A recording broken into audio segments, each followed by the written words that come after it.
সংবিধিবদ্ধ সতর্কীকরণ। ধূমপান স্বাস্থ্যের জন্য ক্ষতিকর, এতে ক্যান্সার হয়। এই চ্যানেলের প্রধান উদ্দেশ্য শ্রোতাদের বিনোদন, কোনো ধর্মীয় সম্প্রদায় বা ব্যক্তিগত ধর্মীয় বিশ্বাসকে আঘাত করা নয়। আমরা আশা করব এই চ্যানেলের শ্রোতারা নিছক গল্প শোনার আনন্দে এই গল্পটি গ্রহণ করবেন। গল্প পাঠে ও গল্পের সূত্রধর আমি গৌরব।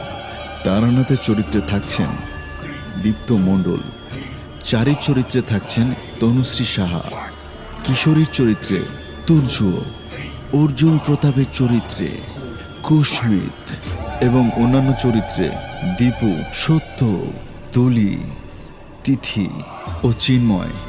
শুরু হচ্ছে আজকের গল্প, তারানাথ তান্ত্রিক ও দেবী ডামরির আবির্ভাব।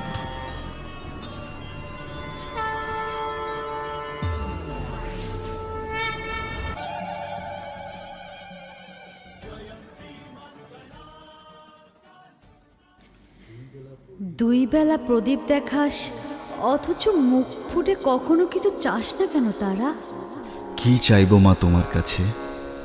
তুমি যে আমাকে দর্শন দিয়েছিলে সে তো আমার 7 জন্মের তপস্যার ফল। আমার আর কিছু চাওয়ার নেই মা, শুধু তোমার কৃপা চাই। জানি তুই কিছু চাইবি না, তুই বড় জেদি, কিন্তু আমি মা হয়ে ছেলের কষ্ট সই কি করে বলতো? তুই আমার কাছে আয়, আয় তারা, আমার পূজা করবি, আয় আয় আয় বলছি, আয় তারা। মা,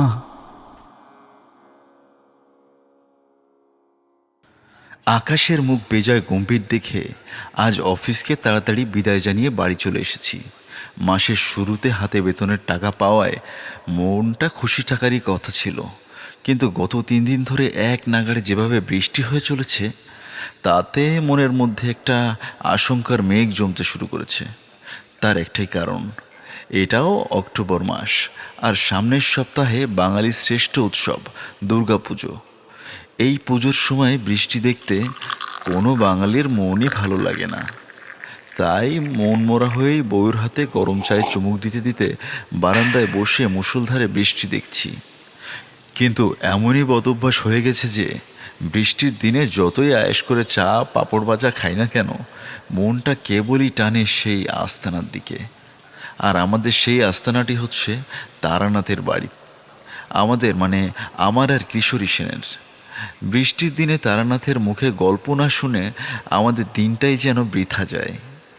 লোকটার গল্প বলায় এমন একটা মাদকতা আর মনোমুগ্ধকর ব্যাপার আছে যে ঘন্টার পর ঘন্টা শুনলেও একঘেয়েমি লাগে না।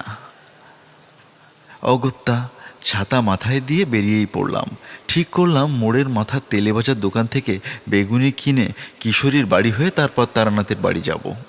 দোকানে দাঁড়িয়ে বেগুনি কিনছি, এমন সময় পিঠে হাত পড়তে তাকিয়ে দেখি কিশোরী হাজির। সে একগাল হেসে বলল, আমি তো ভাবছিলাম এই দুর্যোগের দিনে তুমি তো আর বেরোবেই না, আমাকে একাকী আর তারানাথ গল্প শোনাতো।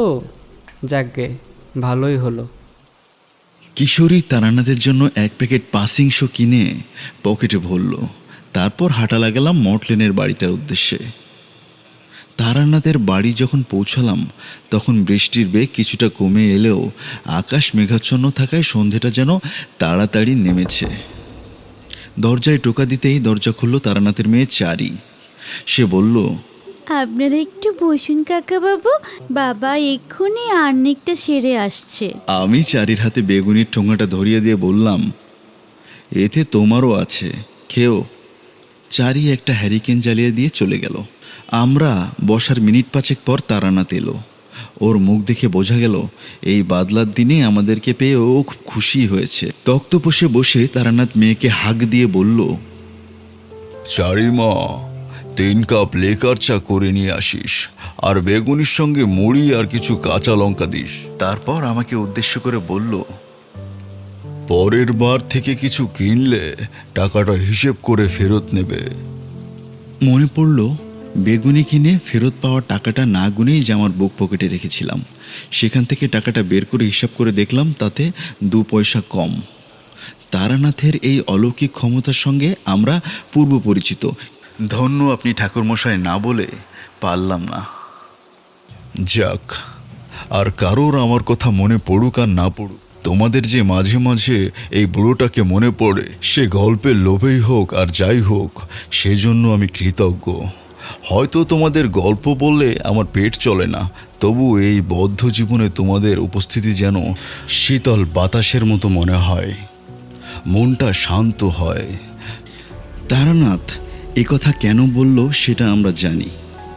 ওর বর্তমান পরিস্থিতি সম্পর্কে আমরা অবগত। চারিদিকে চারাগাছের মতো যেভাবে স্বর্ণপদক ছাপ বিশিষ্ট জ্যোতিষী গজিয়ে উঠেছে, তাতেই লোকজন বুড়ো তারানাথের বাড়ির রাস্তায় ভুলে গেছে। অথচ একসময় এই লোকটারই কত কদর ছিল। কিছুক্ষণ পরে 4-3 কাপ চা আর তার সঙ্গে থালায় করে মুড়ি, বেগুনি আর কাঁচা লঙ্কা দিয়ে গেল।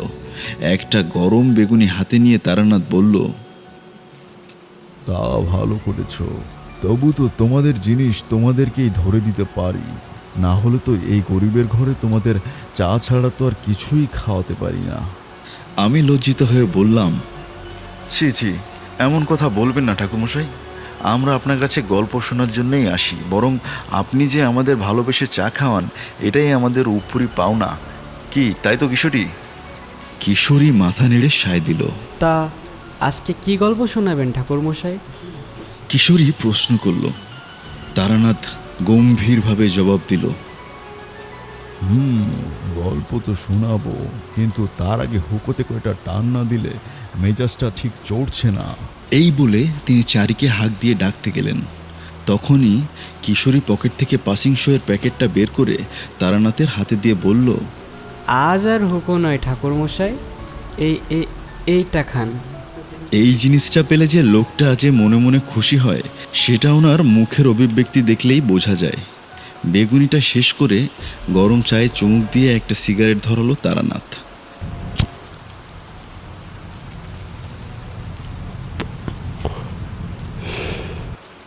তারপর বেশ কিছুক্ষণ চোখ বন্ধ করে বিড়বিড় করে কি যেন বলতে লাগলেন।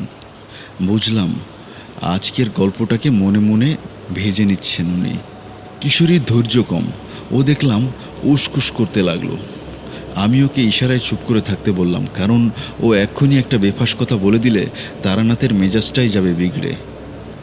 প্রায় মিনিট 2 পরে দেখলাম তারানাথ 2 হাত জোড় করে ঠিক আমাদের পেছনের দেওয়ালের দিকে প্রণাম ঠুকে 2 চোখের পাতা খুললেন। আমরাও তাকে অনুসরণ করে পিছন দিকে তাকালাম। দেখি সেখানে একটি ছবি ঝুলছে দেওয়ালের গায়ে। এমনিতেই তারানাথের ঘরের সমস্ত দেওয়াল জুড়েই দর্শ মহাবিদ্যা থেকে শুরু করে বিভিন্ন দেবদেবীর ছবি টানানো, কিন্তু এই ছবিটি আমাদের পেছনে থাকায় এত দিন চোখে পড়েনি। ঘরের আলো আধারিতে ঠিক বোঝাও গেল না ছবিটা কিসের। মনে মনে ভাবলাম নিশ্চয়ই কোনো দেবদেবীর হবে। কিশোরী এবার প্রশ্ন করেই বসলো, তা আজকে কিসের গল্প শোনাচ্ছেন ঠাকুরমশাই? তা তোমরা কিসের গল্প শুনতে চাও আজকে? পাল্টা জিজ্ঞেস করলো তারানাথ। আপনার ঝোলাতে তো ভূত পেতের অভাব নেই, সেখান থেকে না হয় একটা টুপ করে বের করে শুনিয়ে দিন না। আজকের ওয়েদারটাও তো খুব মারাত্মক, ভূতের জন্য খাসা। বলে নিজেই খিকখিক করে হেসে উঠল। পরক্ষণেই আমার মুখের দিকে তাকিয়ে এসে আবার চুপ হয়ে গেল। আজ কিন্তু তারানাথের মধ্যে কোনো রকম উত্তেজনা বা রাগের লেশ মাত্র চোখে পড়ছে না। অন্য দিন হলে কিশোরীর ওই রকম টিটকেরি শুনে তারানাথ চোটে আগুন হয়ে যেত। আজ কিন্তু তেমনটি হলো না। আমি জিজ্ঞেস করলাম, আপনার কি হয়েছে ঠাকুরমশাই? আজ একটু অন্যমনস্ক দেখাচ্ছে আপনাকে। তারানাথ বলল, শুধু আজ নয়, কদিন থেকেই মনটা শুধু টানছে। সে কেবলই আমাকে স্বপ্নে দেখা দিচ্ছে আর বলছে, কিরে আসবি না আমার পুজো করতে? কদিন পরেই তো আমি আসছি রে। আমি বুঝলাম গল্পের প্লট রেডি। জিজ্ঞেস করলাম, কার কথা বলছেন ঠাকুরমশাই? তারানাথ বলল, এতদিন তো তোমাদের ভূত পেতের গল্পই বেশি শুনিয়ে এসেছি, যদিও তোমাদের কাছে সেগুলো গল্প হতে পারে, কিন্তু আমার কাছে ওগুলো চাক্ষুষ অভিজ্ঞতা। কিন্তু আজ তোমাদের একটু অন্যরকম ঘটনা বলি, যা তোমরা আগে কখনো শোনোনি। সে ঘটনার কথা ভাবলে আমার গায়ে আজও কাঁটা দেয়, শরীরের লোম খাড়া হয়ে ওঠে। তবে সেটা ভয়ে নাকি ভক্তিতে, নাকি ভয় মিশ্রিত ভক্তিতে তা জানি না। বিশ্বাস না হলে দেখতে পারো আমার গায়ে স্পর্শ করে। আমি বললাম, না না, আপনাকে সন্দেহ করার কোনো প্রশ্নই ওঠে না। পাশ থেকে কিশোরী হঠাৎ বলে উঠল, আজ তাহলে ভূত বাদ। তারানাথ বলল, আহ, ভূত বাদ এ কথা কি বলেছি, শুনেই দেখো না। পাসিং শোটায় শেষ টান দিয়ে সেটাকে নারকেলের মালায় গুজে তবে শোনো বলে তারানাথ শুরু করলেন। তোমরা ভোমরা জায়গাটার নাম শুনেছ? প্রশ্ন করলো তারানাথ। আমি আর কিশোরী একসঙ্গে মাথা নেড়ে বললাম, আগে না তো। না শোনারই কথা। ভোমরা হলো গিয়ে দক্ষিণ সাতক্ষীরার জেলার একটি প্রত্যন্ত অঞ্চলের নাম। তার এক পাশে ভারত, অপর পাশে বাংলাদেশ। গ্রামের বেশিরভাগ অংশটা জুড়ে তখন মানে আজ থেকে প্রায় 25 বছর আগের কথা বলছি তোমাদের। জঙ্গলের পাশ দিয়ে বয়ে গেছে শ্যামনগর নদী।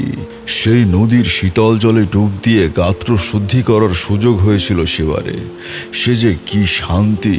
যাকে তোমাদের আসল ঘটনা বলি তাহলে। আমি তখন গৃহত্যাগী হব বলে এই শ্মশান সেই শ্মশান ঘুরে ঘুরে বেড়াই আর সাধুসঙ্গ করি। রাতে কোনো শ্মশান বা মন্দিরে আশ্রয় নিই। চিড়ে মুড়ি ফলমূল চেয়ে যা দেয় তাই খাই, আর সকাল হলে আবার হেঁটে বেরিয়ে পড়ি। আমাদের গ্রামের বাঁধানো সেই গাছতলার সেই সন্ন্যাসী ঠাকুর ও পরে বীরভূমের শ্মশানের মাতু পাগলির কৃপায় নিজের একটা পরিচয় তখন মুখ ফুটে বলতে পেরেছিলাম। সেই সময় একদিন মায়ের শরীর খারাপের খবর পাই। খবরটা শুনেই আর স্থির থাকতে পারলাম না। যতই গৃহত্যাগী ছন্নছাড়া হই না কেন, মায়ের টান ভীষণ টান। সেই টানে আবার কিছুদিনের জন্য বাড়ি ফিরে এলাম। ইতোমধ্যে তারানাথ তান্ত্রিকের নাম আশেপাশে গ্রাম ছাড়িয়ে শহর ও মফস্বলে ছড়িয়ে পড়েছে। আমি বাড়ি এসেছি খবর পেয়ে প্রতিদিন যেন রোগীর লাইন লেগে গেল। কারো বউয়ের বাচ্চা হচ্ছে না, কারো ছেলের বাতাস লেগেছে, কারোর বাচ্চা গভীর রাতে কেঁদে উঠছে। এসব নানাবিধ কেস। সে এক নাজেহাল পরিস্থিতি। হয়তো কখনো কখনো তাদের দুটো কটু কথা শুনিয়েও দিতাম, তবু অসহায় মানুষগুলোর মুখের দিকে তাকিয়ে তাদেরকে ফেরাতে পারতাম না। আমার দ্বারাই যদি তাদের কিছু উপকার হয় তো হোক না, ক্ষতি কি? তারপর আস্তে আস্তে মায়ের শরীরটা সুস্থ হতে লাগলো, আর আমারও ঘরের বাইরে মন টানতে লাগলো। চার দেওয়ালের মধ্যে আর মন টিকতে চাইছিল না। একদিন আচমকাই একটা সুযোগ এসে গেল। তখন আশ্বিন মাস, সামনেই বাঙালির বড় পুজো, দিন পাঁচেক পরেই মহালয়া। একদিন সকালে দেখি একজন ভগ্ন চেহারার বয়স্ক লোক, মাথায় তার কাঁচা পাকা চুল, পরনে রেশমি সুতোর কাজ করা পরিষ্কার সাদা ধুতি আর পাঞ্জাবি, পায়ে নাগরাই জুতো, হাতে একটা পেল্লায় গোছে ছাতা নিয়ে সদর দরজা দিয়ে ঢুকে উঠোন পেরিয়ে আমার দিকে এগিয়ে আসছে। আমি তখন দাওয়ায় বসে কিছু মাদুলি তৈরি করে রাখছিলাম। ভদ্রলোক আমতা আমতা করে জিজ্ঞেস করলেন, যদি কিছু মনে না করেন, এটা কি তারাপদ চক্রবর্তীর বাড়ি? আমি কিছুটা হেসে জবাব দিলাম, আপনি ঠিক জায়গাতেই এসেছেন, তবে আমি তারাপদ নই, তারানাথ। ভদ্রলোক লজ্জিত হয়ে বললেন, হ্যাঁ, মানে কিছু মনে করবেন না, আসলে নামটা গুলিয়ে ফেলেছিলাম। মেঝেতে একটা চাটাই পেতে ভদ্রলোককে বসতে দিলাম। আপনার মানসিক যে অবস্থা, তাতে ছোটোখাটো ভুলভ্রান্তি হওয়াটা অস্বাভাবিক কিছু নয়। আপনি আমার মানসিক অবস্থা বুঝতে পারলেন? বিস্মিত কণ্ঠে জিজ্ঞাসা করল বৃদ্ধ। আমি হালকা হেসে বললাম, এ আর এমন কি? আমার মতো অতি সাধারণ মানের তন্ত্র সাধকেরা আপনার মুখ দেখে বলে দিতে পারে আপনি কী ধরনের বিপদের মধ্যে আছেন। এটুকু বলতে পারি, বিপদ শুধু আপনার নয়, এর সঙ্গে অনেক মানুষের জীবন জড়িয়ে আছে, তার উপর বংশ রক্ষার তাগিদ। কি তাই তো? ধন্য ধন্য আমি আপনার মতো ত্রিকালজ্ঞ মানুষের সংস্পর্শে এসে আমি ধন্য। এখন আর আমার কোনো সন্দেহ নেই, জমিদার বাবু আপনার কথাই বলে দিয়েছিলেন। তাকে দেখে আমি যা অনুমান করেছিলাম তাতে কোনো অংশেই ভুল নয়, সে ব্যাপারে আমি নিশ্চিত ছিলাম। এবার বলুন, কি সমস্যা নিয়ে এসেছেন আপনি? তার আগে আপনার পরিচয়টা যদি বলেন। আপনি তো অন্তর্যামী, সবই জানেন। আপনার সম্পর্কে যা শুনেছি এক বর্ণ মিথ্যা নয়। তবু ওরা থেকে সব ঘটনাটা আমার জানা দরকার। আমি শুধু বিপদের প্রকৃতি আন্দাজ করতে পারি মাত্র, কিন্তু ঘটনা যা যা ঘটেছে বা ঘটছে সেটা আপনাকে বলতেই হবে। বললাম আমি। আমার নাম কালিকাচরণ মুখার্জি। আমি আসছি দক্ষিণ সাতক্ষীরা জেলার ভোমরার জমিদার বাড়ি থেকে। আমি সেখানকার নায়েব। বর্তমান জমিদার অর্জুন প্রতাপ সিংহের পিতা গিরিধারী প্রতাপ সিংহের আমল থেকেই আমি ওই জমিদার বাড়ির নায়েব পদে বহাল আছি। এখানে জমিদার বাড়ির কিছু ইতিহাস আপনাকে জানিয়ে রাখা প্রয়োজন বোধ করছি। জমিদার গিন্নি অনেক আগেই পরলোক গমন করেছিলেন, তাই বড় কর্তা মার যাওয়ার সময় আমাকেই তার ছোট ছেলে অর্জুন প্রতাপ সিংহের দেখাশোনার সব ভার দিয়ে যান।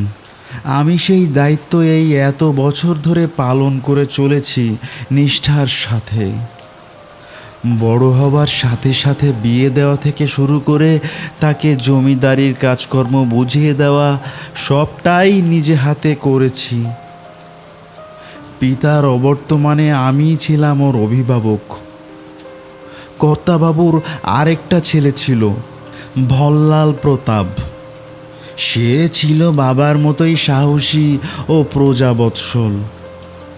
অল্প বয়সেই জমিদারির কাজকর্ম সে বুঝে নিতে শুরু করেছিল। গ্রামবাসীর বিপদে আপদে ঝাঁপিয়ে পড়া তার স্বভাবের মধ্যেই ছিল। একেবারে বাবার যোগ্য উত্তরসূরি ছিল। আমি জিজ্ঞেস করলাম, ছিল মানে? তিনি এখন কোথায়? নায়েব মশাই একটা দীর্ঘশ্বাস ফেলে বললেন, সে আর বেঁচে নেই। উনি মারা গেলেন কিভাবে? সে ছিল এক অভিশপ্ত রাত। আপনাকে বলবো, সবটাই খুলে বলবো আপনাকে, কিন্তু তার আগে আপনি কথা দিন আপনি আমার সঙ্গে যাবেন।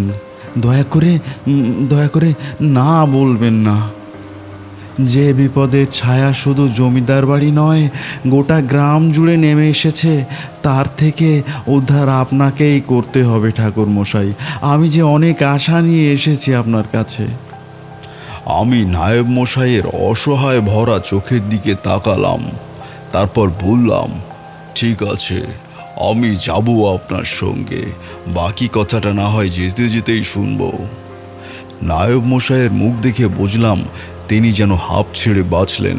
কি আর করি, মাকে প্রণাম করে কিছু শুকনো খাবার আর আমার দরকারি কিছু জিনিসপত্র পোটলায় বেঁধে আবার বেরিয়ে পড়লাম। হাওড়া স্টেশন থেকে ট্রেনে গিয়ে বসলাম। নায়েব মশাই বাকি ঘটনা বলতে শুরু করলেন। জমিদার গিরিধারী প্রতাপ ছিলেন অত্যন্ত প্রতাপশালী ও একজন ধার্মিক মানুষ। তার দাপটে বাঘে গরুতে এক ঘাটে জল খেত। দুষ্টের প্রতি তিনি ছিলেন যতটা নির্মম, নিরীহ প্রজাদের প্রতি ছিলেন ততটাই সহৃদয়। গ্রামের প্রতিটা মানুষ তাকে যেমন ভয় করত তেমনি শ্রদ্ধাও করত। শ্যামা মায়ের কৃপায় সব কিছু ঠিকঠাকই চলছিল। আমি নায়েব মশাইকে থামিয়ে বললাম, শ্যামা মায় কি আপনাদের কুলদেবী? নায়েব সম্মতিসূচক মাথা নেড়ে বললেন, হ্যাঁ, বংশ পরম্পরায়। জমিদার বাবু ছিলেন শ্যামা মায়ের পরম ভক্ত এবং পূজারী। প্রতি বছর একটি বিশেষ অমাবস্যায় ধুমধাম করে মায়ের পুজো করত। ছাগল বলি দিয়ে মাকে ভোগ চড়ানো হতো। সারা রাত মায়ের পুজো চলত। ছাগলের রক্তে মাকে স্নান করিয়ে সেই কাটা মুণ্ড মাকে নিবেদন করা হতো। সেই পুজো দেখার জন্য জমিদার বাড়িতে গ্রামের লোকের ভিড় উপচে পড়ত। যদিও আমার নিজের কখনো সাহস হয়নি এই ভয়ানক পুজো দেখার। চক্রবর্তী মশাই, আপনি বিশ্বাস করবেন না, একটা ছাগলের মাংস গোটা গ্রামের লোকে খেত, তবু কারো পাতে কম পড়তো না। আমি মনে মনে হাসলাম, কারণ এমন কত শত বিচিত্র অভিজ্ঞতার সাক্ষী আমি নিজে, যেগুলো শুনলে লোকে সে গল্প ভেবে নয়তো আজগবি কাহিনী ভেবে উড়িয়ে দেবে। এই যেমন তোমরা। কিশোরীর দিকে তাকিয়ে কথাটি বলল তারানাথ। কিশোরী দেখলাম হালকা করে গলা খাকটানি দিল। তা সে যাই হোক, এখন আবার গল্পে ফিরি বলে আবার শুরু করলো তারানাথ। বললাম, এই সবই মা শ্যামা মায়ের কৃপা ছাড়া আর কিছু না। নায়েব বললেন, হ্যাঁ, আমারও তাই মনে হয়।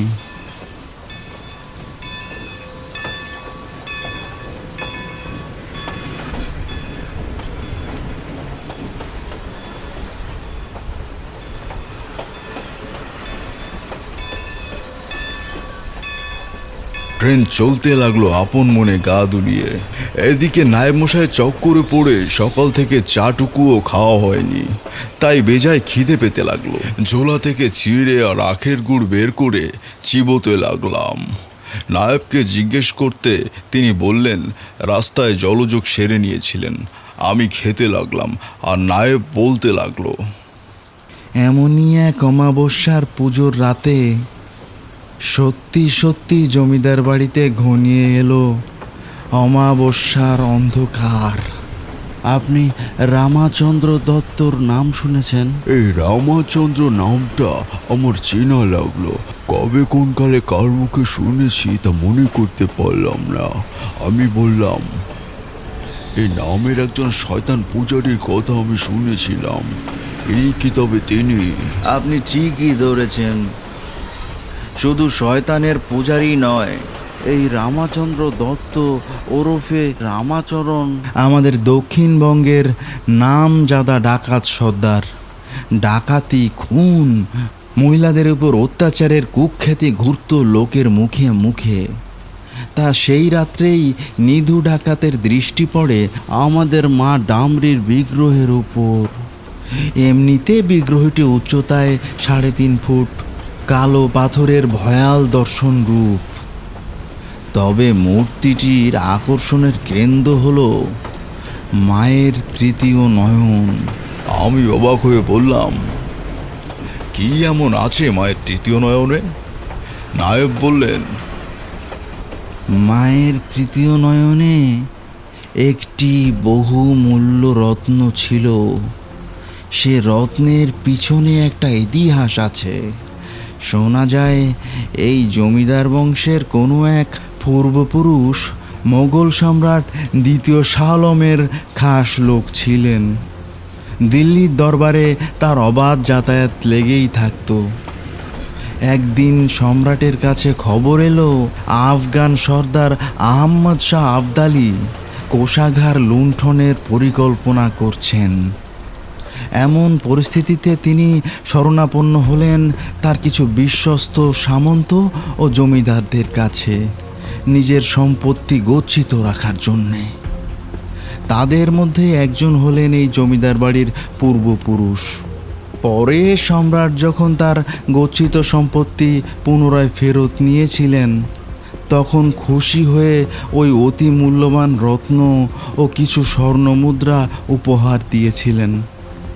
এ বাজারে রত্নটির দাম কয়েক লক্ষ টাকা তো হবেই। তা সেই জমিদার বাবু ওই রত্নটি এই বংশের কুলদেবী শ্যামা মায়াকে উৎসর্গ করে তার তৃতীয় নয়নে স্থাপন করেছিলেন। এ তো গেল বিগ্রহের ইতিহাস। এরপরে আসি সেই রাতের কথায়। আমি এই সুযোগে একবার ট্রেনের জানলা দিয়ে উঁকি দিয়ে দেখলাম সূর্য তখন মধ্য গগন অতিক্রম করে কিছুটা পশ্চিমে হেলে পড়ল। আবার নায়েমের কথায় মনোনিবেশ করলাম। নায়েব বলতে লাগলো, সেই রাতে গ্রামের সাধারণ মানুষের ভিড়ে ডাকাত সর্দার রামা এসে হাজির হয় জমিদার বাড়িতে। তার উদ্দেশ্য একটাই, ওই রত্নটাকে হাতাতেই হবে যে কোনো মূল্যে। তার জন্য শত মানুষের রাশ ফেলতেও তার হাত কাঁপবে না। আগেই বলেছি আমি ওই পুজো দেখতে পারতাম না, তাই দূরে থাকতাম। সেদিনও আমি লোকের ভিড় থেকে কিছুটা দূরে একটি ফাঁকা জায়গায় দাঁড়িয়েছি। কত লোক আসছে যাচ্ছে সেসব আমি দেখছিলাম। হঠাৎ দেখি একটি লোক ভিড় ঠেলে লোকজনকে একেবারে যেন ধাক্কা মেরে সরিয়ে সামনে এগিয়ে যাচ্ছে। তারপরে একেবারে পুজোর সামনে গিয়ে দাঁড়ালো সে। ব্যাপারটা বেশ সন্দেহজনক। তাছাড়া এমন দৈত্যের মতো চেহারার কোনো লোককে এ গ্রামে দেখেছি বলে মনে পড়লো না। তাহলে লোকটা কে? কৌতূহল মেটাতে আমি ভিড়ে মিশে গেলাম। লোকটিকে দেখে আমার একটা কথাই মনে হলো, হয় লোকটি এ দেবীর চরণ ভক্ত, নয়তো ওর কোনো বদ মতলব আছে। কারণ ওর দৃষ্টি সর্বদাই মায়ের সর্বাঙ্গে ঘোরাফেরা করছিল। কতক্ষণ ওর দিকে তাকিয়েছিলাম জানি না। একসময় চোখটা ঝাপসা হয়ে এলো ধূপধুনোর ধোঁয়ায়। চোখ কচলে যখন আবার দেখার চেষ্টা করলাম, লোকটিকে আর কোথাও দেখতে পেলাম না, যেন কর্পূরের মতো মিশে গেল বাতাসে। সেদিন আর কাউকে কিছু বললাম না। সবাই পুজোর কাজে ব্যস্ত, কেই বা শুনবে আমার কথা। পরের দিন সকালে কথাটা জানালাম জমিদার বাবু মানে গিরিধারী প্রতাপ সিংহকে। তার মুখ দেখে মনে হলো তিনি আমার কথায় বিশেষ আমল দিলেন না। শুধু কিছুক্ষণ ভ্রু কুঁচকে বসে রইলেন, কিন্তু মুখে কিছু বললেন না। তারপর ঘুমোতে চলে গেলেন। সারা রাত পুজো করেছে মানুষটা, তাই আমিও বিশেষ কিছু হাঁকালাম না। আমার ভুল ভাঙলো বিকেল বেলায়, যখন দেখি মন্দিরের চারপাশে সশস্ত্র প্রহরীরা সব দাঁড়িয়ে আছে। জমিদারবাবুকে দেখলাম তার রাইফেলটাকে নেড়ে চেড়ে কি যেন দেখছেন। তারপর সন্ধে নামলো। একটা চাপা উৎকণ্ঠা ভেতরে ভেতরে অনুভব করতে লাগলাম। হয়তো কিছুই হবে না, হয়তো বা অনেক কিছুই হয়ে যেতে পারে। বড় কুমার মহেন্দ্র প্রতাপকে দেখলাম বাবার সঙ্গে হাতে রাইফেল নিয়ে পায়চারি করছে। চারিদিকে যেন যুদ্ধের প্রস্তুতি।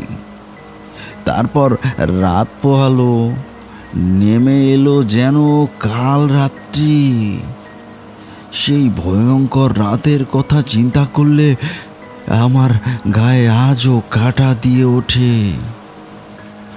আনুমানিক রাত 1:30 হবে তখন।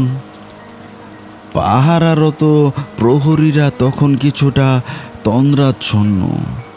আচমকা রাতের নীরবতা কে খান খান করে বড় লোহার দরজাটা ভেঙে মশাল হাতে ঢুকে আসলো একদল সশস্ত্র ডাকাত। জানি না কোন মন্ত্র বলে বিনা আওয়াজে তারা লোহার দরজাটা ভেঙে ফেলেছে। একদল মন্দিরের দিকে গেল, আরেক দল জমিদার বাড়ির দিকে। উঠোন ভেসে যেতে লাগলো তাজা রক্তে। পাহারাদার লেঠেলরা প্রাণপণ চেষ্টা চালাতে লাগলো ডাকাত দলকে আটকানোর। ইতিমধ্যে জমিদার বাবু আর বড় কুমারের রাইফেল গর্জে ওঠে। একটা ডাকাতকে ধরাশায়ী করেছে সে। আমি ওই ছোট ছেলে অর্জুন, রামেন্দ্রর সদ্য বিবাহিত স্ত্রী কুশলা ও বাড়ির অন্যান্য মহিলাদের একটি গোপন কক্ষে রাখতে গেলাম। রেখে এসে দেখি রামেন্দ্র ছুটছে মন্দিরের দিকে, কারণ মন্দির থেকে হাতুড়ি মারার আওয়াজ আসছে। শয়তানগুলো মূর্তি ভেঙে রত্নটি হাতানোর চেষ্টা করছে। পরপর দুটি গুলির শব্দ, তারপর একটু পরেই পরিচিত কণ্ঠের আর্তনাদ শুনতে পেলাম আমি। দেখি শয়তানগুলো মূর্তি ভাঙতে না পেরে গোটা মূর্তিটাকে কোলপাজা করে চাগিয়ে নিয়ে যাচ্ছে। কিন্তু রামেন্দ্র কোথায় দেখার জন্য ছুটে গেলাম মন্দিরের দিকে। গিয়ে দেখি মন্দিরের ভিতর দুটো ডাকাতের লাশ, আর তার পাশে রামেন্দ্র রক্তাক্ত অবস্থায় মেঝেতে পড়ে আছে। তার পেটে একটা আস্ত ছোরা ঢোকানো। ওদিকে জমিদারবাবু দেখি প্রাণপণে একটি ডাকাতের সঙ্গে লড়ে যাচ্ছে। চিনতে আমার ভুল হলো না, এই লোকটি আগের দিন এসেছিল। আমি চিৎকার করে বললাম, জমিদারবাবু, জমিদারবাবু, এই লোকটি এসেছিল কাল। আমার কথায় কিছুটা মনোযোগ হারালেন জমিদারবাবু, আর তখনই সেই ডাকাত সর্দার জমিদারবাবুর কথায় হাত ছাড়িয়ে দৌড় লাগালো। ওদিকে মূর্তি নিয়ে একদল বেরিয়ে গেল জঙ্গলের দিকে। তাদের আটকাতে ছুটলেন জমিদারবাবু। দেখা দেখি আমিও ছুটলাম জমিদারবাবুর বাকি লেঠেলদের নিয়ে, ধাওয়া করলাম জঙ্গলের দিকে। বেশ কিছুটা ধাওয়া করার পর জমিদারবাবু তার হাতের বল্লমটা ছুঁড়ে মারলেন একটি ডাকাতের উদ্দেশ্যে। বল্লমের ফল্লা পেট ছিঁড়ে বেরোলো ডাকাতটার, সে মাটিতে লুটিয়ে পড়ল। কিন্তু বাকিরা তাকে ফেলে মূর্তি নিয়ে হাওয়া। থেকে গেল শুধু একজন। রোষের আগুনে সে হুঙ্কার দিল, গিরিধারী প্রতাপ, তুমি আমার একমাত্র ছেলেটাকে মেরে ফেললে। তো তোর তোর তোর বংশেও আমি বাতি জ্বলতে দেব না। এটা এটা রামা সর্দার তোকে কথা দিয়ে গেল। এই বলে গভীর জঙ্গলে হারিয়ে গেল রামা ডাকাত। এই ঘটনার বেশ কিছুদিন পরে জঙ্গলের মধ্যে এক বীভৎস দৃশ্য দেখে জমিদারবাবু খবর দেয় গ্রামের কিছু লোক। সেখানে গিয়ে যে দৃশ্য দেখেছিলাম তাতে হাড় হিম হয়ে যাওয়ার উপক্রম। দেখি রামা ডাকাতের কাটা মুন্ডুটা একটি শয়তানের মূর্তির উপরে টানানো, আর সেই মুন্ডু থেকে ফোঁটা ফোঁটা রক্ত এসে পড়ছে সেই শয়তানটির লকলকে জিহ্বায়। ওদেরই দলের একজনকে পাকড়াও করে জানা গেল যে সর্দারের শেষ ইচ্ছাতে তারাই এই কাজ করেছে।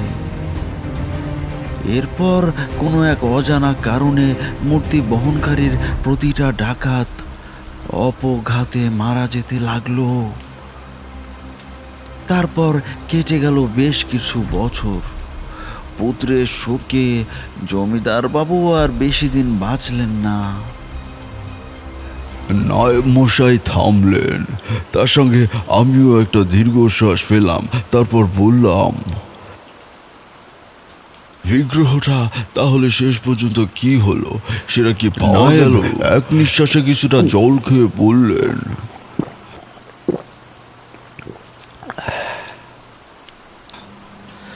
না, সেই বিগ্রহ আজও পাওয়া যায়নি, আর সেই কারণেই তো আপনাকে নিয়ে যাওয়া।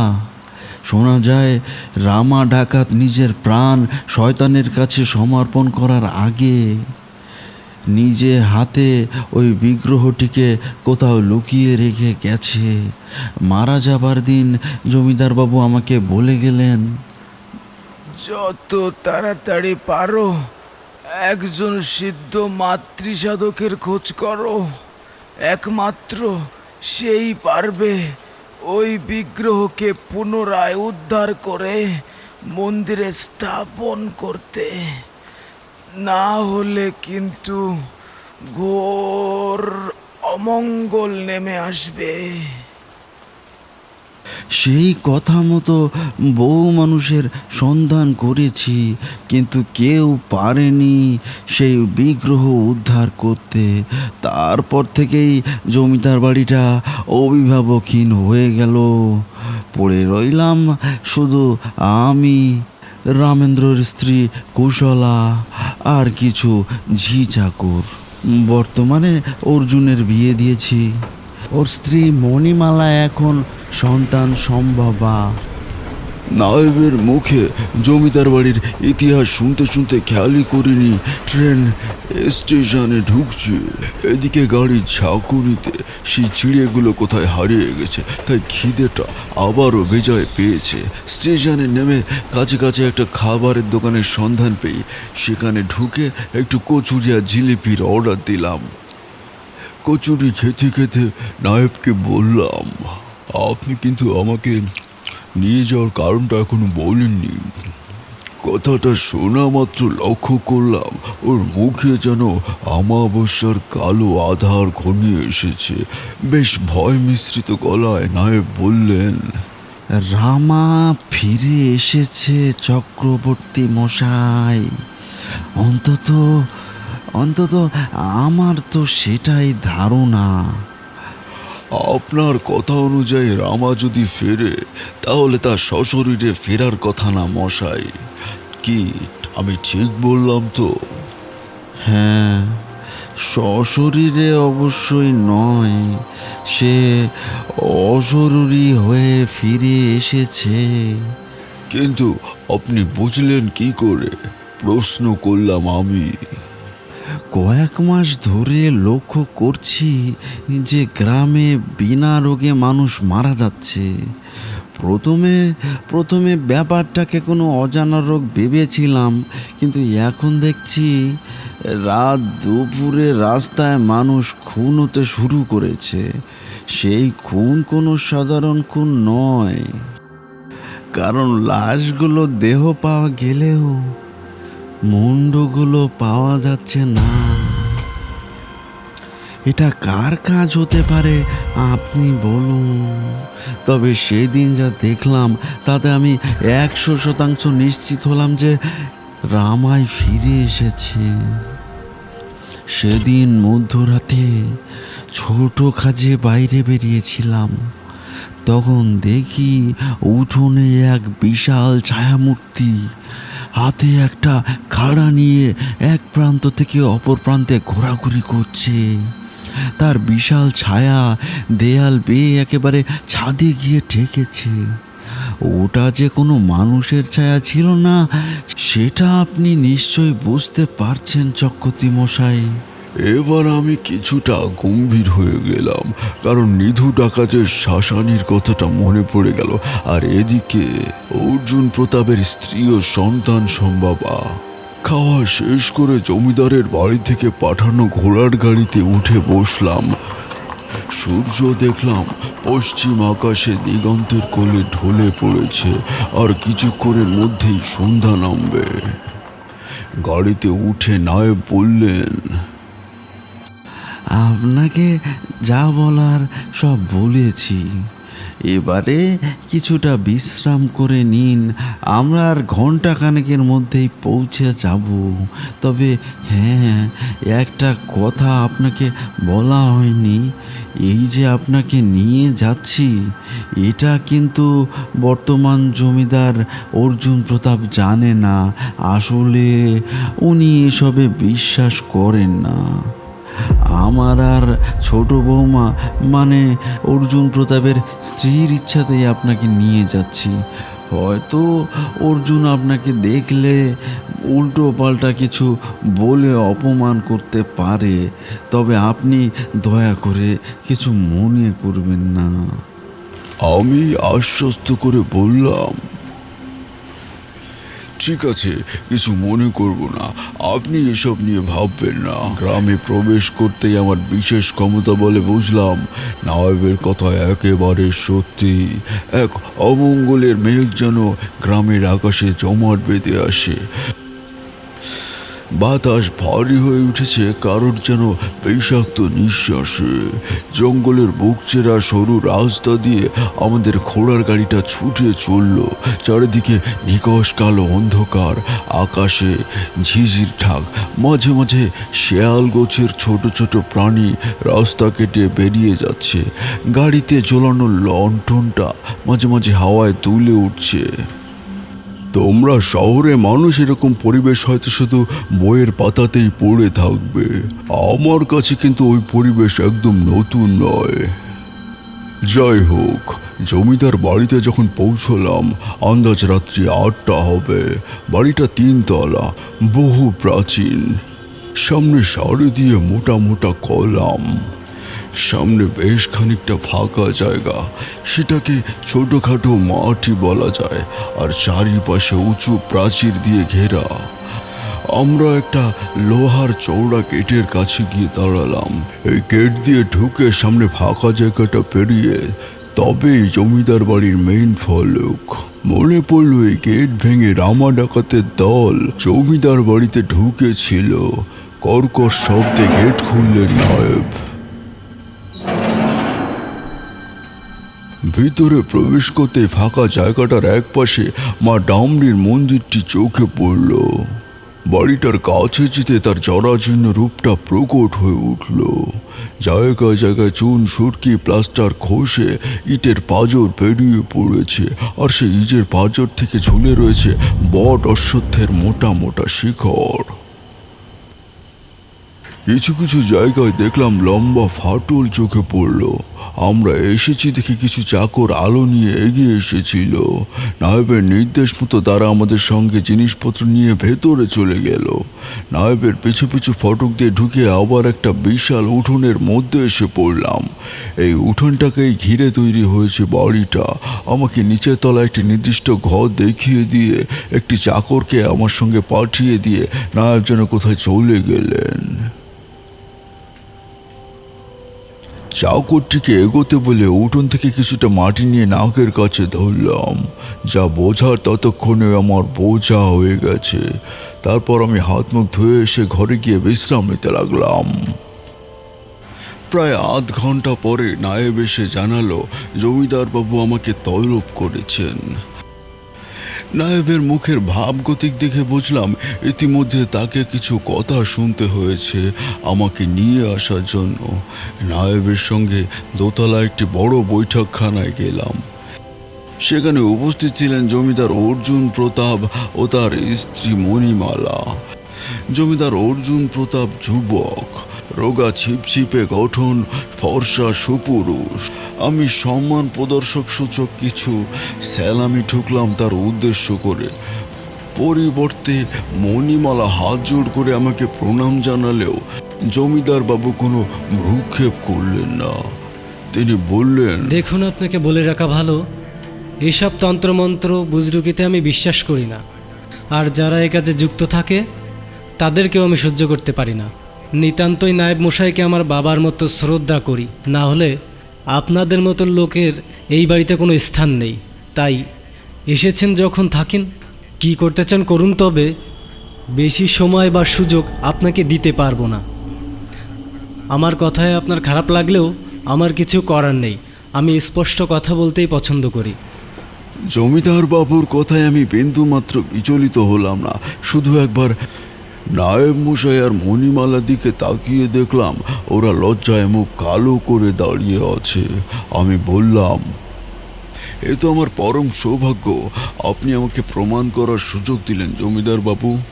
নায়েব মশাইয়ের মুখে শুনলাম আপনি নাকি তাকে দেখেই কি বলে দিয়েছিলেন। কই, আমাকে দেখে কিছু বলুন তো দেখি, যা শুনে আমি বুঝতে পারবো আপনার সবটাই বুজরুকি নাকি অন্য কিছু।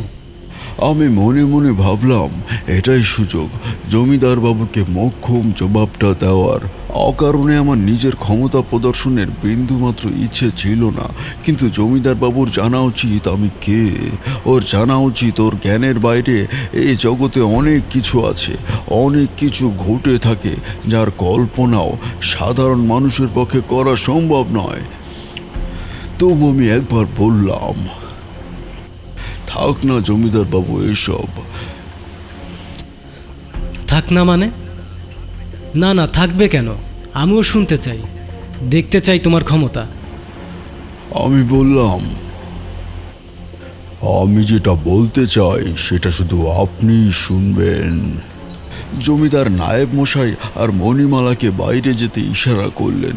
ওরা চলে যেতে আমি বললাম, খুন করেছেন আপনি ছোটবেলায়, কি তাই তো জমিদার বাবু? আমার মুখে এ কথা শুনে জমিদার বাবু তখন ভিড়মি খাবার উপক্রম। তিনি হয়তো স্বপ্নেও ভাবতে পারেননি যে তিনি ছাড়া আর কেউ সেটা জানে। কি আবল তাবল বকছেন আপনি? আপনি ভুলে যাচ্ছেন কার সামনে দাঁড়িয়ে কথা বলছেন। আমি চাইলেই আপনাকে ঘাড় ধাক্কা দিয়ে বের করে দিতে পারি, আপনি জানেন। তীব্র কণ্ঠে অথচ তোতলাতে তোতলাতে কথাগুলো বললেন জমিদার বাবু। আমি ততোধিক নম্র সুরে বললাম, সে তো 100 বার পারেন জমিদার বাবু, বলেন তো আমি এখনই চলে যাচ্ছি, কিন্তু যেটা সত্যি সেটা তো সত্যি, আর আমি শুধু সত্যি কথাটা বললাম মাত্র। এবার জমিদার বাবু বললেন, কিন্তু আমি তো কাউকে খুন করিনি, সে তো জলে ডুবে মারা গিয়েছিল, সবাই জানে সে কথা। আমি হাসতে হাসতে বললাম, সেটা তো প্রচার করেছিলেন আপনি, কারণ সেই ঘটনার সাক্ষী কেউ ছিল না। আরেকজন চাকরের ছেলে কিভাবে মারা গেল সেসব নিয়ে কেউ ভাবেও না। কিন্তু আমি কেন খুন করতে যাব? হ্যাঁ, কেন খুন করতে যাব? আমার খুন করার উদ্দেশ্যটা কি বলুন? তাছাড়া একটা চাকরের ছেলেকে খুন করে আমার লাভ কি? দেখুন জমিদার বাবু, অনেক সময় আত্মসম্মান লোভ লোকসানের থেকে বড় হয়ে দাঁড়ায়। একজন চাকরের ছেলে যদি তারই জমিদারের ছেলের থেকে পরীক্ষায় বেশি নম্বর পেয়ে পাশ করতে থাকে প্রতি বছর, তাহলে জমিদার পুত্রের রাগ হওয়াটা কি স্বাভাবিক নয়? জমিদার বাবু আর দাঁড়াতে পারলেন না, তিনি চেয়ারে ধপ করে বসে পড়লেন। ক্ষীণ কণ্ঠে প্রশ্ন করলেন, কে আপনি?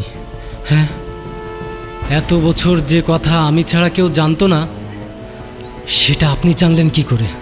কে আপনি ত্রিকালজ্ঞ? আপনার পরিচয় দিন। জমিদারের অবস্থা দেখে আমার মনে মনে তখন বেশ মজা হচ্ছিল। আমি বললাম, আমি তারানাথ চক্রবর্তী, এক অতি সাধারণ তন্ত্র সাধক। তাছাড়া আপনি বোধহয় এত বছর কোনো জ্যোতিষীকে দিয়ে হাল দেখানি নিশ্চয়ই। তা ভালোই করেছেন, দেখালে তিনি দেখতে পেতেন আপনার মধ্যমার মধ্যপ্রদেশে একটি তারা চিহ্ন আছে, নয়তো আপনার হাতের বৃহৎ ত্রিভুজের মাঝে একটি ক্রস চিহ্ন আছে, আর এই চিহ্নগুলো খনিদের হাতেই ফুটে ওঠে। জমিদার বাবু একবার নিজের হাতের দিকে তাকালেন, তারপর আমাকে বললেন, দয়া করে আপনি কাউকে সব বলবেন না, আমি আপনার কাছে হাত জোড় করছি। আমি বললাম, আপনি নিশ্চিত থাকুন, এ কথা আর কেউ জানবে না। তারপর আমাকে বললেন, আপনি রাতের খাদ্য গ্রহণ করে বিশ্রাম করুন, কাল সকালে আমি আপনার সঙ্গে কথা বলবো। আমিও জমিদার বাবুকে বিদায় জানিয়ে চলে গেলাম নিজের ঘরে। পরের দিন ভোরবেলা উঠে দেখি জমিদার বাবু চিন্তিত মনে পায়চারি করছেন। আমাকে দেখতে পেয়ে মুখে কিছুটা হাসি আনার চেষ্টা করে এগিয়ে এলেন আমার দিকে। তারপর বললেন, গতকাল আমার ব্যবহারের জন্য লজ্জিত ঠাকুরমশাই। আসলে আপনার মতো একজন মানুষ আমি সত্যিই আগে কখনো দেখিনি। এই লোক ঠকানো মানুষগুলোর ভিড়ে আপনি যে একজন খাঁটি রত্ন, আমি সেটা বুঝতে পারিনি। আমাকে ক্ষমা করে দিন ঠাকুরমশাই। আমি বললাম, আপনি মিছে মিছে এত লজ্জিত হচ্ছেন জমিদার বাবু, আসলে আমি আপনার কথা কিছুই মনে করিনি। দয়া করে আমাকে আপনি বলবেন না ঠাকুরমশাই, আমি আপনার থেকে বয়সে অনেক ছোট, আর আমাকে জমিদার বাবু না বলে অর্জুন বলে ডাকলে আমি বেশি খুশি হব। এখন চলুন, আপনাকে আমাদের কুলদেবীর মন্দিরটা দর্শন করে নিয়ে আসি। যদিও সেই মন্দিরে কোনো বিগ্রহ আপনি দেখতে পাবেন না। মন্দিরটি মাঝারি উচ্চতার আটচালা, নিপুণ হাতের কারুকার্য রয়েছে মন্দিরের দেয়ালগুলো জুড়ে। মন্দিরের সামনে একটি বেদির উপর হাড়ি কাটা চোখে পড়ল, সেটির উপর তেল সুধীরের পুরো আস্তরণ জমে আছে। আমাকে সেদিকে তাকিয়ে থাকতে দেখে অর্জুন বলল, বাবা মারা যাওয়ার পর এই হাড়িকাঠ আর রক্তের স্বাদ পাইনি।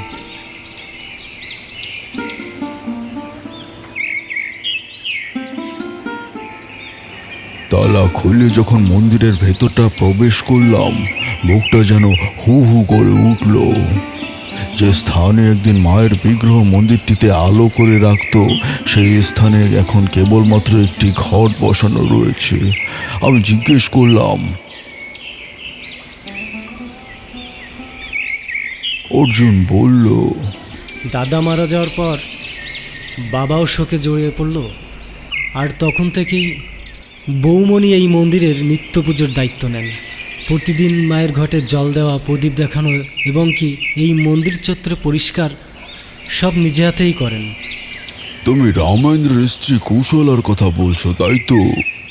জিজ্ঞেস করলাম আমি। অর্জুন জানালো, আগে হ্যাঁ, দাদা যখন খুন হলেন তখন বৌমণি নিতান্তই ছোট। বৌমণিকে আমরা কেউ কখনো বুক চাপড়ে কাঁদতে দেখিনি জানেন। তবে তারপর থেকেই মানুষটা যেন কেমন হয়ে গেল, কারোর সঙ্গে খুব একটা কথা বলতে চাইতো না। সকালে মন্দিরের কাজ করে সেই যে ঘরে ঢুকে দরজা দিতেন, সারাদিন আর বেরোতেন না। তারপর সন্ধেবেলায় আবার মন্দিরে গিয়ে প্রদীপ দেখে আসতেন। এই ছিল বৌমণির নিত্যদিনের কাজ। সারাদিন কি করতেন, কি খেতেন, কিছুই জানতে পারতো না কেউ। কৌশলা কি এখনো ওই রকমই আছে? না, সময়ের সাথে সাথে বৌমণি অনেকটাই এখন স্বাভাবিক আছে।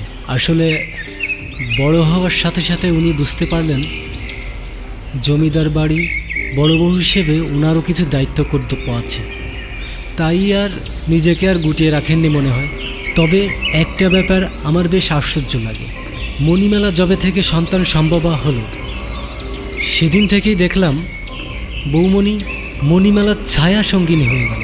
অথচ বিশ্বাস করুন, মণিমেলার গর্ভে সন্তান আসার খবর তখনও কাউকে জানাইনি আমি, কিন্তু বৌমণি যেন কিভাবে একটা টের পেয়ে গেল। সেই থেকে উনি সর্বদা মণিমেলার খেয়াল রাখতে শুরু করে। বৌমণির সতর্ক দৃষ্টি যেন যেন কিসের আশঙ্কায় সর্বদাই মণিমেলাকে আগলে রাখতে চায়। এই তো গত সপ্তাহে সন্ধ্যাবেলায় মণিমেলা কাউকে কিছু না বলে ছাদে উঠে গিয়েছিল। তারপর নিজের অজান্তে বোধহয় হাঁটতে হাঁটতে ভাঙা রেলিংটার খুব কাছে চলে গিয়েছিল। পিছন থেকে বৌমণি গিয়ে ওর আঁচলটা না টেনে ধরলে সেদিন যে কি সর্বনাশ হতো। কৌশলার তো বোধহয় মন্দিরে আসার সময় হয়ে গেল, তাই না অর্জুন? না, বৌমণি কদিন মন্দিরে আসছেন না। আসলে ওনার শরীরটা পরশু থেকে খুব খারাপ করেছে। কেন, কি হয়েছে? কি হয়েছে সেটাই তো বোঝা যাচ্ছে না। ডাক্তারবাবু দেখেও কিছু বুঝতে পারলেন না। আমি কি একবার কৌশলাকে দেখতে পারি? হ্যাঁ নিশ্চয়ই, আসুন আমার সঙ্গে। মন্দির থেকে বেরিয়ে আমি অর্জুনের সাথে কুশলার ঘরে গেলাম। ঘরের মধ্যে একজন দাসী কুশলার দেখাশোনা করছিল। আমরা যেতেই সে ঘর থেকে বেরিয়ে গেল। দেখলাম বিছানায় নিদ্রাচ্ছন্ন হয়ে আছে শ্বেত বস্ত্র পরিহিতা বছর 30-এর শীর্ণকায় কুশলা। তার একরাশ রুক্ষ খোলা চুল মেলা রয়েছে শরীরের দুপাশে। অর্জুন বলল, মাত্র কয়েক দিনের জ্বর বৌমণিকে একদম পাল্টে দিয়েছে ঠাকুরমশাই। আপনি একবার দেওয়ালের ছবিটির দিকে দেখুন, বুঝতে পারবেন। এই বলে অর্জুন দেওয়ালে টাঙানো একটা ছবির দিকে নির্দেশ করলো। ছবিটার দিকে তাকিয়ে আমি রীতিমতো থাও হয়ে গেলাম। এটা কি করে সম্ভব? দেওয়ালে টাঙানো ছবিটা শ্বেত বস্ত্র পরিহিতা একজন পরমা সুন্দরীর। অকাল বৈধব্য হয়তো জীবন থেকে রং কেড়ে নিয়েছে, কিন্তু তার রূপ ও লাবণ্যে এতটুকুও ভাব বসাতে পারেনি। কিন্তু ওর সঙ্গে তো আমার সামনে শুয়ে থাকা মানুষটার কোনো মিল নেই। কোথায় ওই গায়ের রং, কোথায় ওই লাবণ্য, কোথায় বা ওই যৌবনের ঊর্ধ্ব গগনে থাকা শরীরের ভরাট সৌন্দর্য? আমি অবাক হয়ে বললাম, এইসব কি? এই জ্বর তো আমার সাধারণ জ্বর বলে মনে হচ্ছে না। যে কি হয়েছিল একটু গোড়া থেকে বলো তো অর্জুন। নিত্যদিনের মতোই বৌমণি সেদিন মন্দিরে গিয়েছিলেন সন্ধ্যা প্রদীপ দেখাতে। মন্দিরের ভেতর থেকে শঙ্খধ্বনির আওয়াজ আমরা সবাই পেয়েছিলাম। রাত্রি 8টা বেজে গেল, অথচ বৌমণি মণিমালার কাছে আসছে না দেখে মণিমালার খটকা লাগে। সে তখন নিজে যায় বৌমণির ঘরে, কিন্তু বৌমণি ঘরে ছিল না দেখে ও একজন ঝিকে খোঁজ করতে পাঠায়। কিছুক্ষণ পরে মন্দির চত্বরে ঝির চিৎকার শুনতে পেয়ে দেখি বৌমণি অচৈতন্য অবস্থায় মন্দিরের ভেতরেই পড়ে রয়েছে। সেদিন থেকেই বৌমণি বিছানায় পড়ে গেছে, একটা দানা পানিও মুখে তোলেনি, কেবলই ঘুমের মধ্যে কী সব যেন বলছে। আমি ডুবে যাচ্ছি, আমাকে তোলো, আবার কথা বলছে, আমার তেষ্টা পেয়েছে, অথচ জল দিলে এক ফোঁটা জল গ্রহণ করছে না। আচ্ছা, এসবের মানে কি ঠাকুরমশাই? তবে কি এই নায়েব কাকার কথাটাই ঠিক যে এই বাড়িতে কোনো অশুভ শক্তির দৃষ্টি পড়েছে?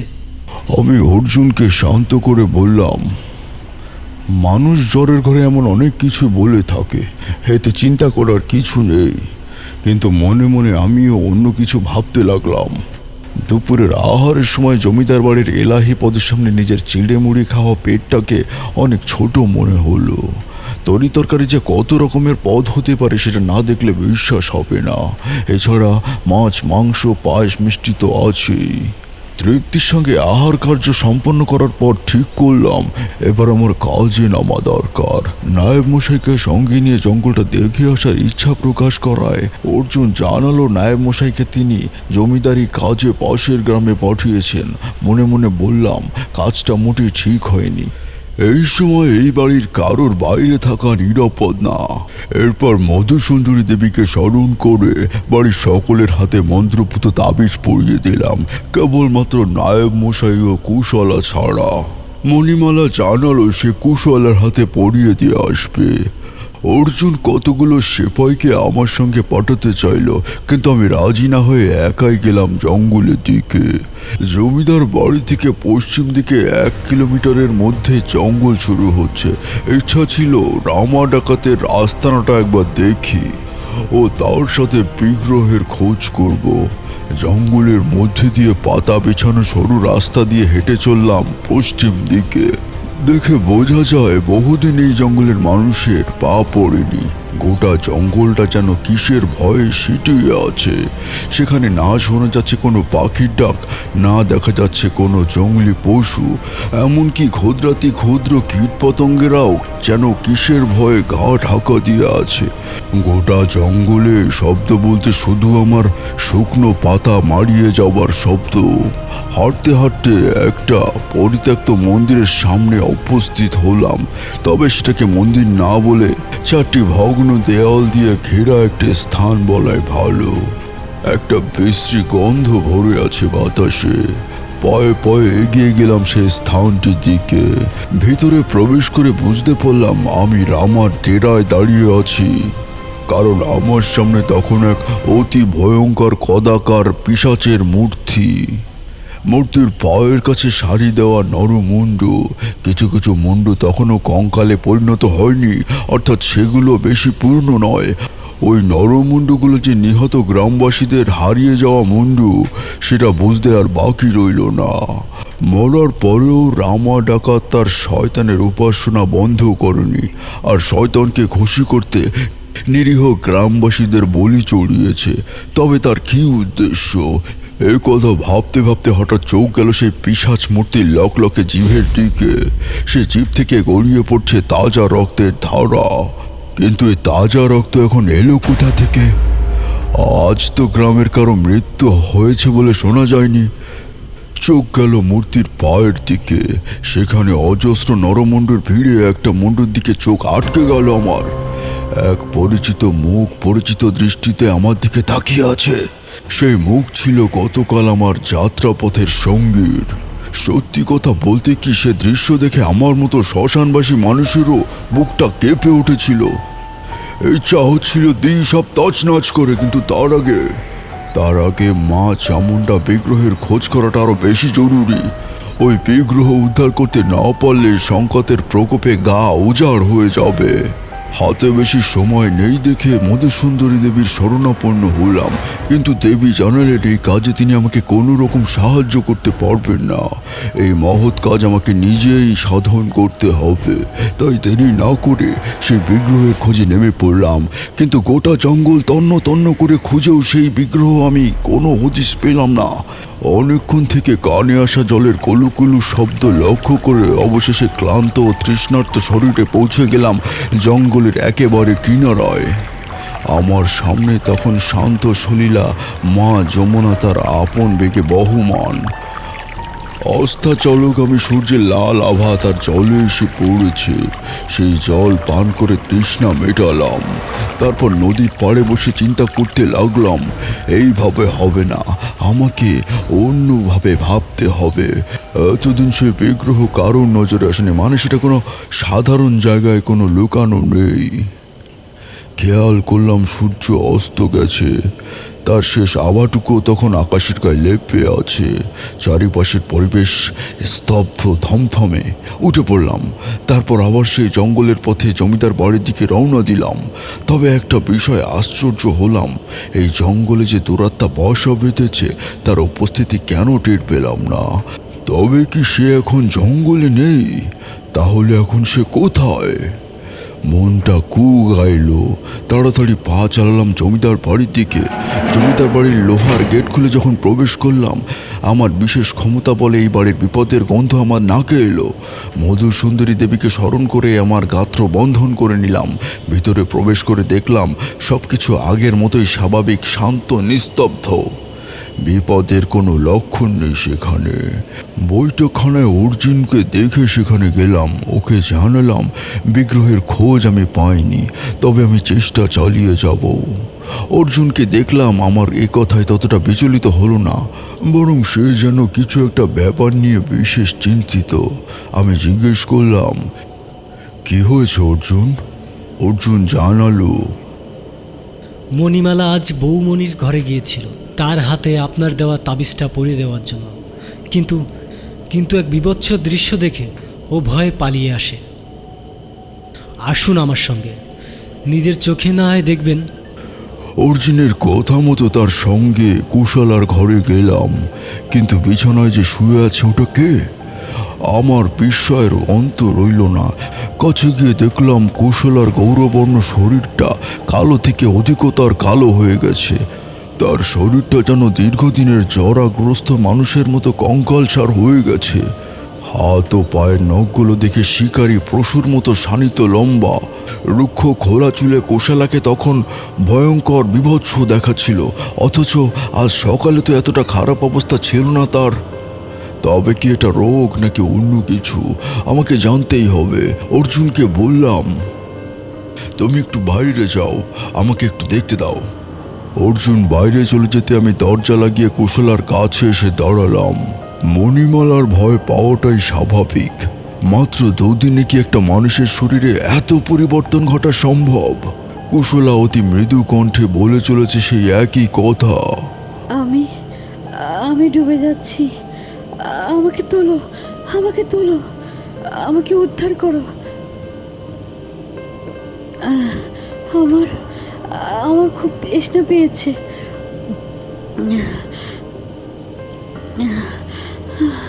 কুশলার উপর কোনো অশুভ শক্তি ভর করেছে বুঝতে পেরে আমি ওর হাতে একটা মন্ত্রপুত্র তাবিজ বেঁধে দিতে গেলাম, কিন্তু ওর শরীর স্পর্শ করতে এক অসীম তেজের বিকিরণ অনুভব করলাম। আমি ছিটকে পড়লাম মেঝেতে। তার শরীর থেকে নির্গত এক তেজ প্রবাহে বাতাসে উত্তাপ ছড়িয়ে পড়ছে। আমার মতো সাধারণ মানুষের পক্ষে সেই তেজ সহ্য করা অসম্ভব। আমি বাইরে বেরিয়ে এলাম। অর্জুনকে বললাম,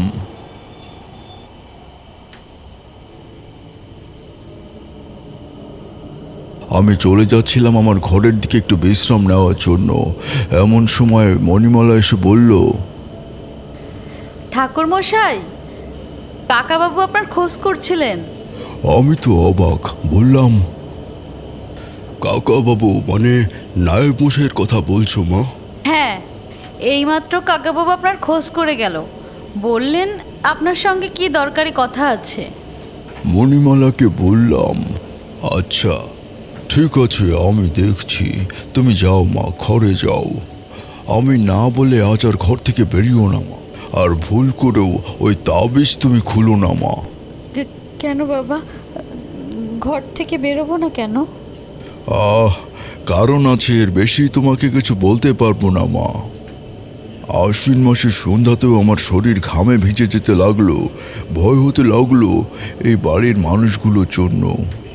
সেই দুরাত্মা নায়েব মশাইকে মেরে তারই রূপ ধরে এই বাড়িতে এসে হাজির হয়েছে। এদিকে যশোদার ওই রকম ভয়ঙ্কর রূপ ধারণ, এসব মিলিয়ে আমার মাথা তোলপাড় করতে লাগলো। একটা পরিচিত কণ্ঠে চমক ভাঙলো, পেছন থেকে নায়েব মশাই ডাকছেন আমাকে। আরে চক্রবর্তী মশাই, আপনি কোথায় ছিলেন বলুন তো? আপনাকে কখন থেকে খুঁজছি, কিছু জরুরি কথা আছে আপনার সাথে। আমি যতটা পরে স্বাভাবিক কণ্ঠে বললাম, এখানে নয়, এখানে নয়, আমার সঙ্গে ছাদে চলুন। আমি বুঝতে পারলাম ও চায় ওর পথের কাঁটাকে রাস্তা থেকে সরিয়ে দিতে, তাই আমাকে ছাদে নিয়ে যাচ্ছে। কিন্তু আমিও তারানাথ তান্ত্রিক, কোনোদিন কোনো অশুভ শক্তির কাছে মাথা নত করিনি, তা সে যত শক্তিশালী হোক না কেন।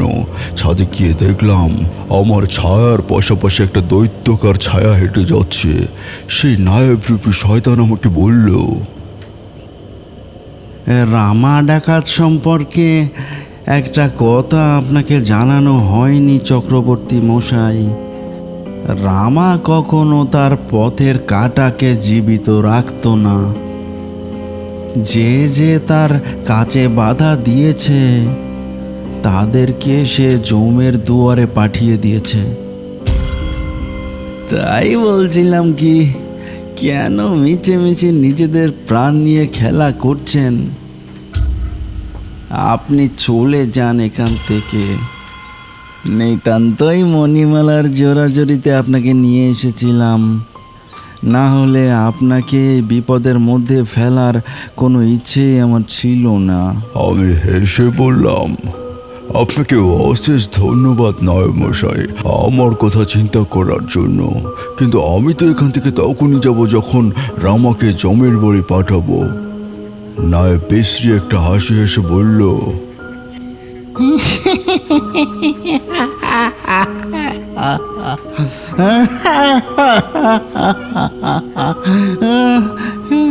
সে আপনার ব্যাপার, আপনি মরবেন কি বাঁচবেন, তবে সাবধানে থাকবেন। কখন কি হয়ে যেতে পারে বলা তো যায় না। এই বলে নায়েব দ্রুত বেগে ছাদ থেকে নেমে গেল। সেদিন রাতে আমি দু চোখের পাতা এক করতে পারলাম না। কৌশল আর কথাটা বেশ ভাবিয়ে তুলল আমাকে। তার থেকে বড় কথা, তার কথার মানে কেন আমি উদ্ধার করতে পারছি না, সে কি বোঝাতে চাইছে। মনে মনে ঠিক করলাম যেভাবেই হোক কাল আমাকে সেই জগৎ জননীকে জাগ্রত করতেই হবে। একমাত্র তিনিই পারবেন এই দানবের হাত থেকে গ্রামকে আর এই বাড়িকে উদ্ধার করতে।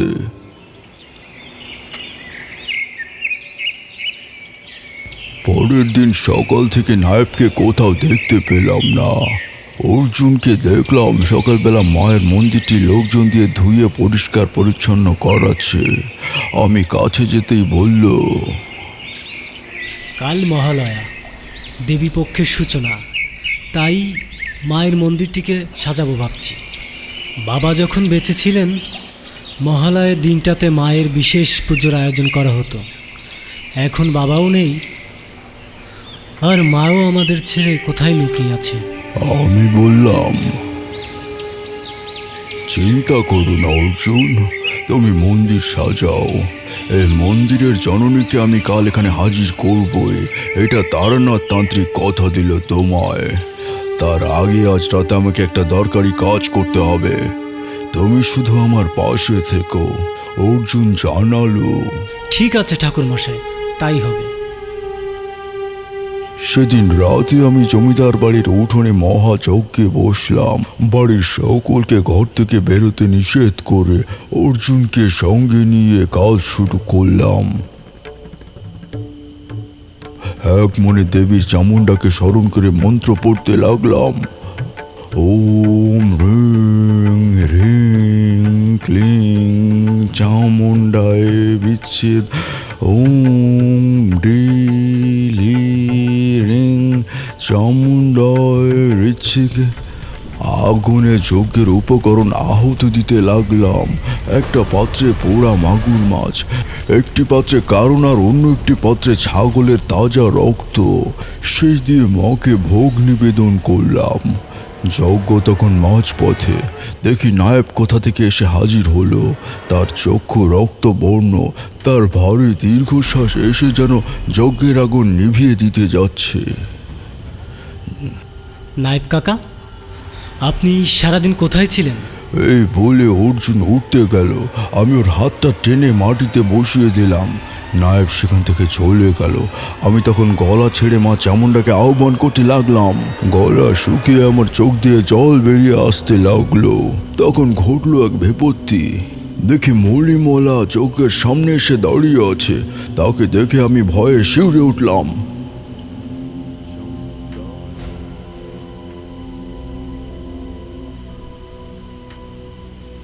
মণিমালা বলল, নায়েব কাকাই তো গিয়ে বলল আপনি আমাকে ডেকেছেন। বুঝলাম সর্বনাশ ঘনিয়ে এসেছে। তবে কি আমি পারবো না এই বংশের প্রদীপকে রক্ষা করতে? আমি কি তবে হেরে গেলাম? আমার এমন ভাবনার সঙ্গে সঙ্গে দেখি বিশাল এক ছায়ামূর্তি মণিমেলার ঠিক পেছনে এসে দাঁড়িয়েছে। তার হাতে এক বিশাল খাড়া। সেই দৃশ্য দেখে অর্জুন তখন জ্ঞান হারিয়েছে। এখন সেই খাড়া উঠে আসতে লাগলো মণিমালার গলা লক্ষ্য করে। মণিমালা মা গো বলে চিৎকার করে মাটিতে পড়ে গেল। ঠিক সেই সময় যে ঘটনাটি ঘটলো তার জন্য আমি প্রস্তুত ছিলাম না। দেখলাম দোতলার ঘরের দরজা সজোরে ভেঙে দেয়াল বেয়ে নিচে নেমে আসছে কুশলা।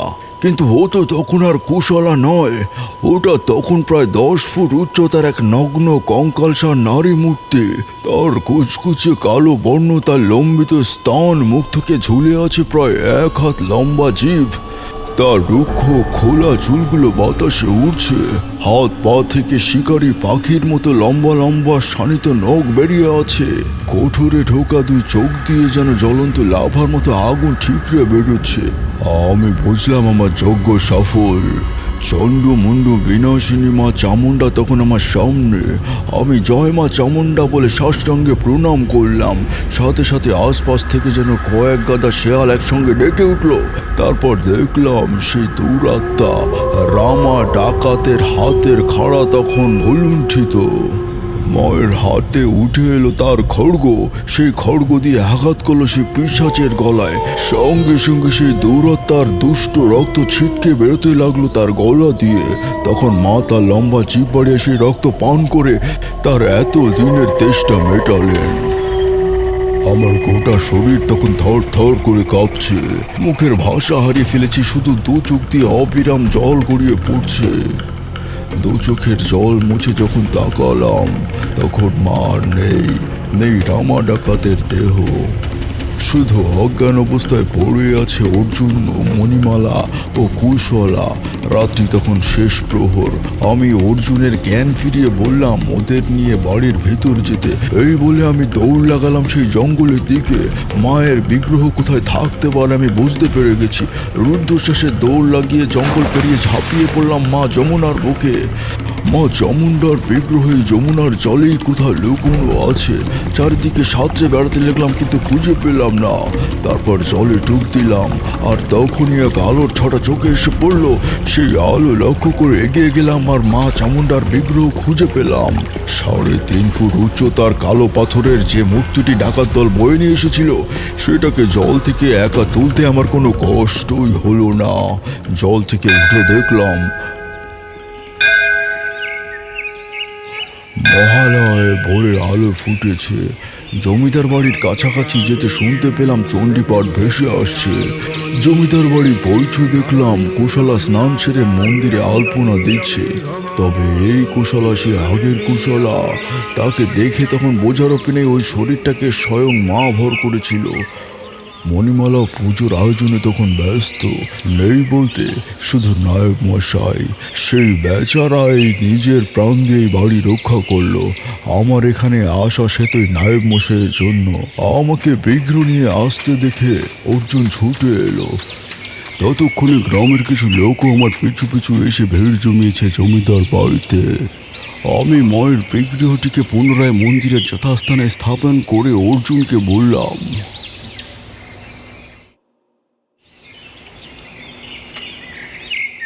এই বলে আমি আবার গেলাম সেই জঙ্গলে। সেখানে গিয়ে শয়তানের মূর্তিটাকে ভেঙে যমুনার জলে ভাসিয়ে দিলাম। এখন না থাকলো বাস আর নাও বাজবে বাঁশি। তারপর জমিদার বাড়িতে ফিরে গেলাম। ওই রাতে মহা ধুমধাম করে মায়ের পূজা সম্পন্ন করলাম। তারপর ভোরবেলা সবাইকে বিদায় জানিয়ে আবার ঘোড়ার গাড়ি চেপে ভোমরা স্টেশনের দিকে যাত্রা করলাম। তারানাথ থামল। তার সঙ্গে আমাদের উত্তেজনারও অবসান ঘটল। জীবনে প্রথমবার তারানাথের মুখে গল্প শুনে ভক্তিতে আমার শরীরে কাঁটা দিল। কিশোরী বলল, ঠাকুর মশাই, আপনি এতদিন কেন বলেননি ঘটনার কথাটা? দেখলাম কিশোরীর চোখে জল। সময় কতক্ষণ পেরিয়ে গেছে জানি না। বাইরে বৃষ্টির বেগ অনেকটা হালকা হয়ে গেছে। হঠাৎ বাইরে কারোর পায়ের আওয়াজ পাওয়া গেল। তারপরেই দরজায় ঢোকা। চারি গিয়ে দরজা খুলতে ভেতরে এলেন এক জনৈক ভদ্রলোক। আগে এটাই কি তান্ত্রিক শ্রেষ্ঠ তারানাথ বাবুর বাড়ি? জিজ্ঞেস করলেন সেই ভদ্রলোক। তারানাথ হেসে বলল, ওসব শ্রেষ্ঠ টেষ্ট রাখুন বাপু, আগে আপনার পরিচয় আর আগমনের কারণ বলুন। আগে আমি আসছি ভুমরার জমিদার বাড়ি থেকে। আমি ওখানকার বর্তমান নায়েব। আমার নাম শ্যামাপদ রায়। আসলে আমাদের পুরোহিত প্রতি বছর দুর্গাপুজোয় মা চামুণ্ডার পুজো করে। তিনি পার্থক্যের কারণে আর পূজা করতে পারবেন না জানিয়েছে। তাই জমিদার বাবু আপনার শরণাপন্ন হয়েছেন। তিনি অগ্রিম 100 টাকাও পাঠিয়ে দিয়েছেন, আর তার সাথে আপনারও আপনার পরিবারের জন্য নতুন বস্ত্র। এই বলে একটি কড় করে 100 টাকা তিনি বের করে তারানাথের হাতে দিলেন। তারানাথ ভদ্রলোকটিকে আশ্বস্ত করে তাকে বিদায় জানালো। আমি আর কিশোরী একে অপরের মুখ চাওয়াচাই করলাম। কিশোরীকে উদ্দেশ্য করে তারানাথ বলল, কি ভয়া, এরপরেও কি তুমি বলবে আমার গল্পগুলো নিছক কি গাল গল্প? কিশোরী তারানাথের পা স্পর্শ করল, তার সঙ্গে আমিও। তারানাথ বলল, আহা, করছো কি? প্রণাম যদি করতে হয় তবে ওকে করো। এই বলে তারানাথ একটি প্রদীপ জ্বালিয়ে সে দেওয়ালে টাঙানো ছবিটার সামনে ধরল। তারানাথের মুখে এতক্ষণ মায়ের বর্ণনা শোনার পর আমাদের আর দেবী ডামরিকে চিনতে কষ্ট হলো না। আমরা তিনজনই একসাথে বললাম, জয় জয় মা ডামরি। শুনছিলেন প্রতুল দীপ্তর কলমে তারানাথ তান্ত্রিক ফ্যান ফিকশন, তারানাথ তান্ত্রিক ও ডামরি দেবীর আবির্ভাব। সম্পাদনা এবং কাস্টিংয়ে অরূপ ও তুলি। পরিচালনায় এবং ভিডিওর visual effect Gourab. Poster design studio hit. আমাদের গল্পটি ভালো লেগে থাকলে লাইক করে দেবেন, আর আরও নতুন নতুন গল্প শুনতে চ্যানেলটি সাবস্ক্রাইব করে পাশে থাকা বেল আইকনটি প্রেস করে দিন, যাতে নতুন কোনো গল্প এলে তা সরাসরি সবার আগে পৌঁছে যায় আপনার কাছে। শুনতে থাকুন জিএম জনের আমাদের ঠিক।